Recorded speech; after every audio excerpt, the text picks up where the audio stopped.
La métamorphose ou le renouvellement de notre intelligence commence par une prise de connaissance des principes spirituels. C'est pour cela qu'il est bien de connaître la réalité de Dieu et la réalité de l'homme.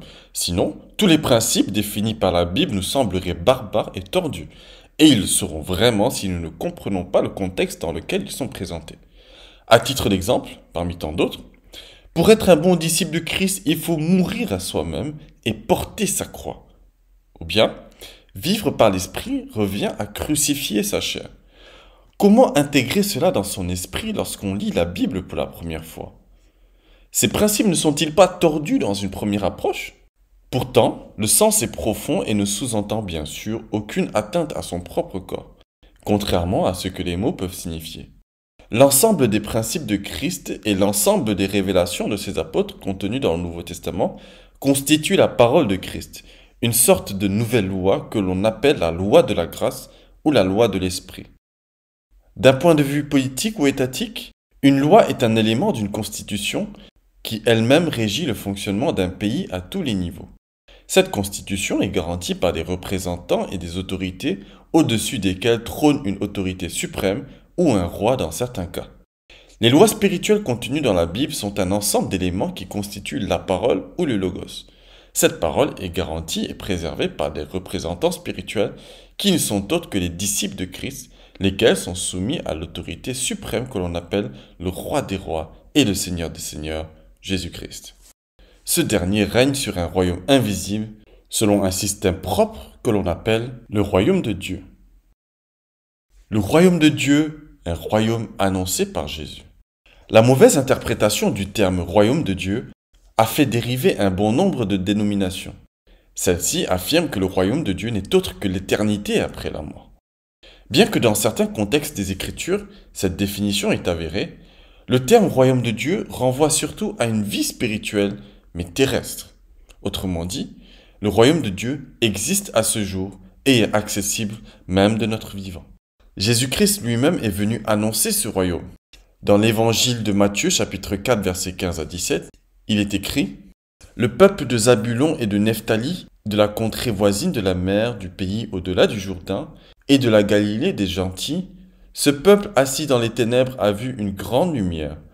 Et sur ceux qui étaient assis dans la région et l'ombre de la mort, la lumière s'est levée. Dès ce moment, Jésus commença à prêcher et à dire « Repentez-vous, car le royaume des cieux est proche. » La proximité dont le Christ fait allusion est plus une proximité spatiale que temporelle. Il est intéressant de voir que la prédication du royaume par Christ est précédée d'une manifestation ou une révélation de la lumière. Cette lumière qui, comme l'affirme l'apôtre Jean, éclaire le cœur de l'homme. Une fois éclairé, l'homme peut saisir le royaume de Dieu. Mais cette illumination est la conséquence d'une attente et d'une recherche de la révélation salutaire. Dans le contexte de ce passage, il est fait allusion d'un peuple assis dans les ténèbres, en attente du salut, et qui a vu en Christ la lumière qui s'est levée pour les éclairer.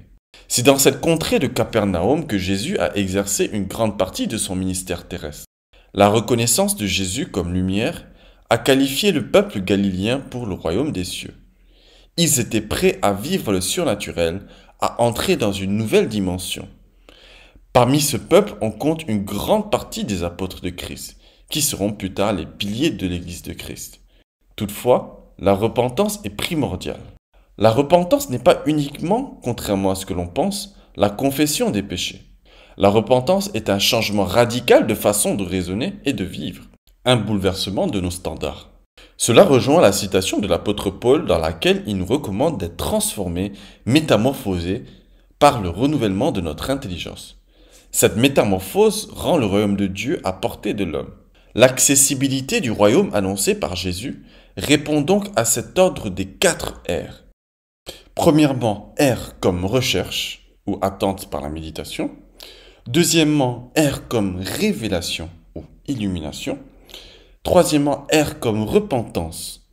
Quatrièmement, R comme royaume de Dieu apporté. La phase de recherche est la phase clé. Le résultat espéré, qui est la révélation de la réalité spirituelle, dépendra de la foi imprégnée dans notre méditation. Le royaume de Dieu, un royaume à saisir par la foi. Évangile de Matthieu, chapitre 11, verset 12. Jésus déclara, « Depuis Jean-Baptiste jusqu'à ce jour, le royaume de Dieu est forcé.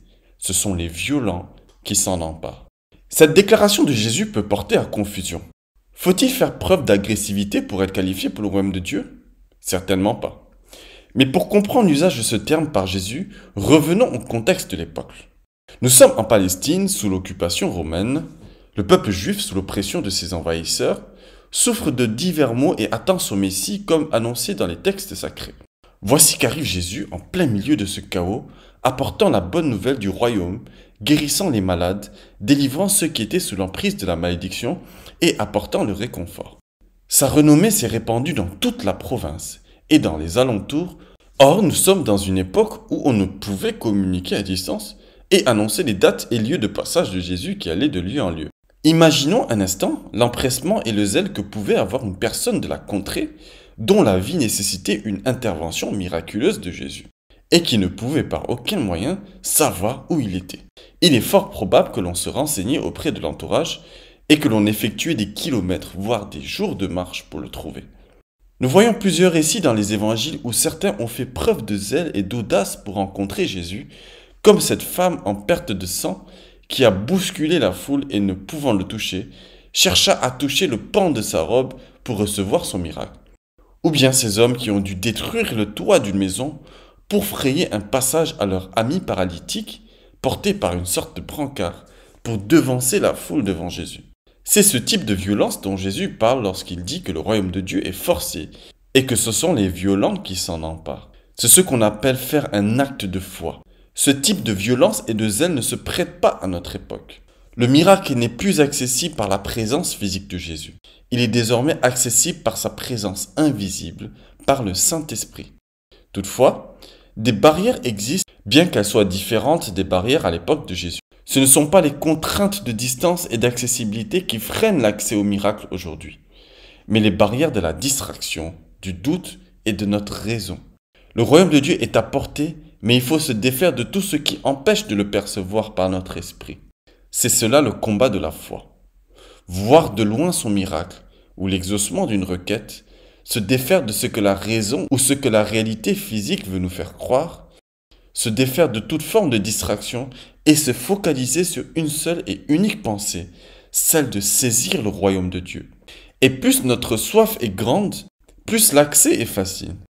La foi est définie comme la façon de posséder ce qu'on espère, un moyen d'être sûr des réalités qu'on ne voit pas. Il ne s'agit pas seulement d'imaginer une chose que l'on souhaite ou de s'imaginer les réalités célestes. Il s'agit aussi de les saisir avec assurance, tout comme on saisit un objet que l'on voit physiquement. L'apôtre Paul donnera à Timothée, son disciple le plus fidèle, un conseil qui définit bien le combat de la foi et le défi de tout homme cherchant à saisir le royaume de Dieu. Car l'amour de l'argent est la racine de tous les maux, et quelques-uns, en étant possédés, se sont égarés loin de la foi et se sont jetés eux-mêmes dans bien des tourments. Pour toi, homme de Dieu, fuis ces choses. Recherche la justice, la piété, la foi, la charité, la patience, la douceur. Combat le bon combat de la foi. Saisis la vie éternelle à laquelle tu as été appelé et pour laquelle tu as fait une belle confession en présence d'un grand nombre de témoins. Le défi de la foi se résume en ces trois actes: fuir, combattre et saisir. Fuir la distraction ou ce qui pourrait nous faire perdre notre objectif de vie. Combattre le bon combat de la foi en se libérant des ennemis de la foi que sont le rationalisme, la religion et tout ce qui cherche à nier l'existence des réalités invisibles. Et enfin, saisir la vie éternelle, le royaume de Dieu et toutes les réalités invisibles.